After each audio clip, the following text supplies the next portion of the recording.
नमस्कार दोस्तों, यदि कोई पुलिस ऑफिसर आपके इंफॉर्मेशन देने पर कि कोई कॉग्निजेबल ऑफेंस हो सकता है या हो गया है और वो इस इंफॉर्मेशन पे कोई एक्शन नहीं लेता, तो आप उसको जेल करवा सकते हैं, क्योंकि उसने खुद ऐसा करके एक अपराध किया है। आईपीसी की सेक्शन 166 और आईपीसी की सेक्शन 217 के अंतर्गत यदि उसने ऐसा काम आपको इंजुरी पहुंचाने यानी कि मानसिक कष्ट, शारीरिक कष्ट, आर्थिक हानि या मानहानि के उद्देश्य से किया है या उसके ऐसा करने से ऐसा हो गया है तो 166 के अंतर्गत, और यदि किसी को बचाने के उद्देश्य से उसने किया है तो धारा 217 के अंतर्गत। और ऐसा ही कुछ सुशांत सिंह राजपूत केस में हुआ है। उनके पिताजी और उनके जिया जी उनकी मृत्यु से पहले उन्होंने मुंबई पुलिस को ये इन्फॉर्मेशन दी थी कि उनकी जान को खतरा है उन लोगों से जिनसे वो घिरे हुए हैं। मुंबई पुलिस ने उनकी इस रिक्वेस्ट को अस्वीकार कर दिया इस आधार पे कि जब तक कोई आप रिटर्न कंप्लेंट नहीं देंगे हम कोई एक्शन नहीं ले सकते। लेकिन ये उन्होंने गलत बयानी की है, उन्होंने अन्याय किया है। क्यों? क्योंकि धारा 149, 150 और 151 ऑफ सीआरपीसी 1973 के अंतर्गत वो प्रिवेंटिव एक्शन ले सकते थे। वो उन लोगों से जिनके ऊपर शंका जाहिर की गई थी उनसे पूछताछ कर सकते थे, अन्य लोगों से पूछताछ कर सकते थे, और अगर उनको लगता कि ऐसा कोई संभावना है और ऐसा हो सकता है तो वो उन लोगों को बिना वारंट के अरेस्ट भी कर सकते थे। लेकिन उन्होंने ये करने के बजाय उनसे झूठ कह दिया। अब अगर सुशांत सिंह राजपूत के पिताजी और उनके जिया जी का ये दावा सही है कि उन्होंने ये सूचना दी थी कि उनकी जान को खतरा है उन लोगों से, और फिर भी अगर उन पुलिस वालों ने कोई एक्शन नहीं लिया है तो इनके खिलाफ डिपार्टमेंटल प्रोसीडिंग तुरंत स्टार्ट होनी चाहिए और इनको तुरंत नौकरी से बर्खास्त किया जाना चाहिए, और साथ ही साथ इनके खिलाफ क्रिमिनल कंप्लेंट फाइल होना चाहिए। अब हम आते हैं एफआईआर के ऊपर। तो एफआईआर मतलब the first information report of A cognizable offence under section 154 sub section 1 of CrPC 1973। यदि आप किसी भी पुलिस ऑफिसर को पुलिस थाने में जा करके ये इंफॉर्मेशन देते हैं कि कोई कॉग्निजेबल ऑफेंस हो गया है, तो बिना इसकी सत्यता की जांच किए हुए, बिना किसी इंक्वायरी किए हुए,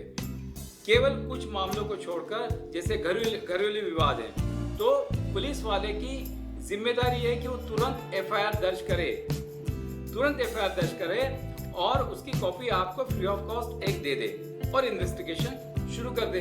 लेकिन यदि वो आपकी एफआईआर दर्ज नहीं करता है तो आपके पास क्या रेमेडी है? आपके पास दो रेमेडी है कि 7 दिन के बाद आप उसके सुपरिटेंडेंट ऑफ पुलिस को इन्फॉर्म के एक पूरी कंप्लेंट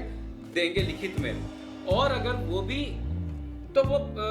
तुरंत या तो खुद इन्वेस्टिगेशन करेगा या फिर किसी सबऑर्डिनेट को इन्वेस्टिगेशन के लिए डायरेक्ट कर देगा।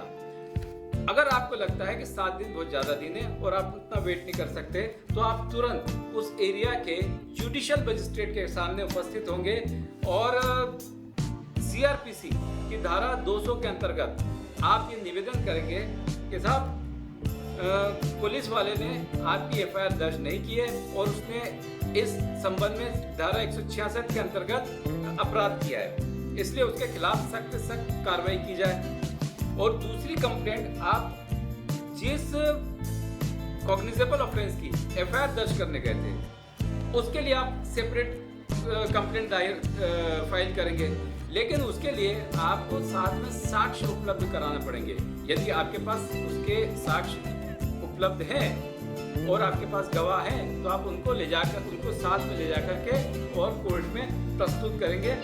तो जुडिशियल मजिस्ट्रेट आपसे एफिडेविट पर सारे साक्ष्य लेंगे और उसके बाद अगर उनको लगेगा कि साक्ष्य सफिशिएंट है तो वहीं पर प्रोसीडिंग शुरू हो जाएगी, और अगर उनको लगेगा कि साक्ष्य अभी सफिशिएंट नहीं है और इसमें और इन्वेस्टिगेशन की जरूरत है तो वो पुलिस को या किसी अन्य को इन्वेस्टिगेशन के लिए मामला सुपुर्द कर देंगे, ऑर्डर कर देंगे, या फिर खुद भी इंक्वायरी कर सकते हैं। और जब साक्ष्य उपलब्ध हो जाएंगे तो वो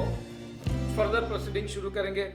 और अगर इतनी जांच के बाद भी ये पाया जाएगा कि भाई कोई मतलब सफिशिएंट एविडेंस नहीं है तो आपकी कंप्लेंट डिसमिस हो जाएगी। और अगर कॉग्निजेबल ऑफेंस के सर्कमस्टांसेस कुछ इस प्रकार के हैं कि आपके पास उसके साक्ष्य मौजूद नहीं है और उसके साक्ष्य यानी एविडेंस केवल पुलिस ही कलेक्ट कर सकती है, तो आप उस एरिया के जुडिशियल मजिस्ट्रेट के पास section 156 subsection 3 of criminal procedure code 1973 के अंतर्गत एक एप्लीकेशन दायर करेंगे, जिसमें आप घटना का सिलसिलेवार जिक्र करते हुए ये भी बताएंगे कि पुलिस को आपने एफआईआर दर्ज करने के लिए कहा था, लेकिन पुलिस ने आपकी एफआईआर दर्ज नहीं की। लिहाजा ऑनरेबल कोर्ट पुलिस को ये ऑर्डर इशू करे कि वो तुरंत इस घटना की एफआईआर दर्ज करे और इन्वेस्टिगेशन करे। और हाँ, एक बात का ध्यान रहे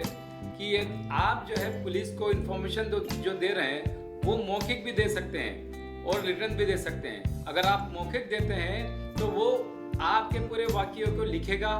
और आपको पढ़ के सुनाएगा। अगर ठीक है तो वो खुद भी साइन करेगा और आपसे भी साइन करवाएगा और उस रिपोर्ट के आधार पर एफआईआर रजिस्टर में पूरी एफआईआर दर्ज करेगा और उसकी एक कॉपी आपको देगा। और अगर आपने लिखित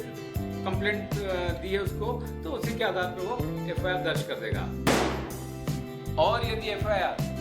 महिलाओं के विरुद्ध अपराध under section 326A, 326B, 354, 354B,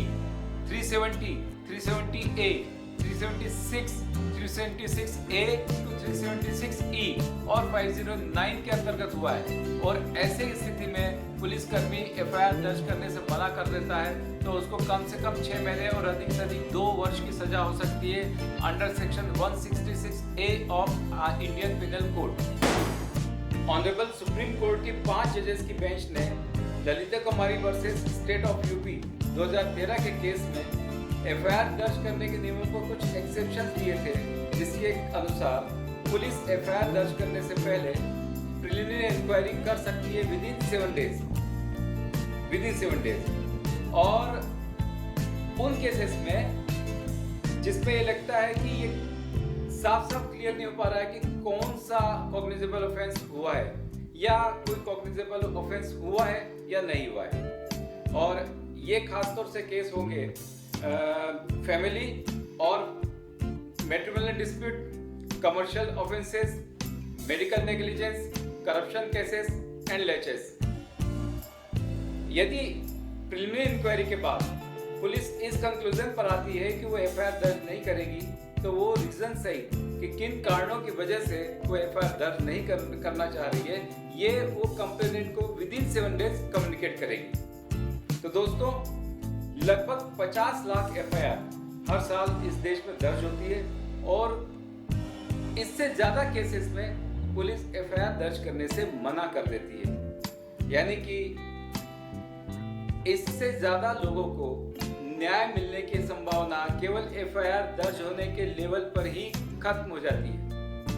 और इससे उन लोगों के मन में सरकार और पुलिस के प्रति असंतोष बढ़ता है और रिएक्शनरी क्राइम होने की संभावनाएं बढ़ जाती हैं। इसलिए पुलिस वालों को भी जब भी इस टाइप की कोई बात आती है, कोई भी उनके पास एफआईआर दर्ज करने के लिए केस आता है, तो उनको एफआईआर दर्ज कर देना चाहिए और लोगों को भी आपस में यूनाइटेड रहना चाहिए। जब भी किसी को गवाही देने की जरूरत पड़ती है तो उसको देना चाहिए और सिस्टम को यदि जहाँ तक हो सके तो अपने आपसी मसले खुद ही सुलझा देना चाहिए, कोर्ट और पुलिस तक जाने की जरूरत नहीं पड़ेगी। तो दोस्तों, एफआईआर के ऊपर जब लगभग जितने भी बेसिक रूल्स है वो मैंने आपको समझा दिए। इसमें यदि कोई भी आपकी क्वेरीज बच रही है तो आप कमेंट्स में लिख करके पूछ सकते हैं। और दोस्तों, एफआईआर से संबंधित जितनी भी सेक्शंस हैं जो मैंने अभी बताई है, वो वीडियो के लास्ट में उनकी डेफिनेशंस दी गई है और जो इम्पोर्टेंट केस है ललिता कुमारी वर्सेस स्टेट ऑफ यूपी में जो ऑनरेबल सुप्रीम कोर्ट ने जो खास बिंदु दिए हुए हैं उनको भी डाला गया है। तो दोस्तों, अगर आपको वीडियो अच्छा लगा हो तो शेयर कीजिए, सब्सक्राइब कीजिए, लाइक कीजिए और जिन्होंने अभी तक सब्सक्राइब नहीं किया तो प्लीज़ उसको सब्सक्राइब कीजिए। नमस्कार।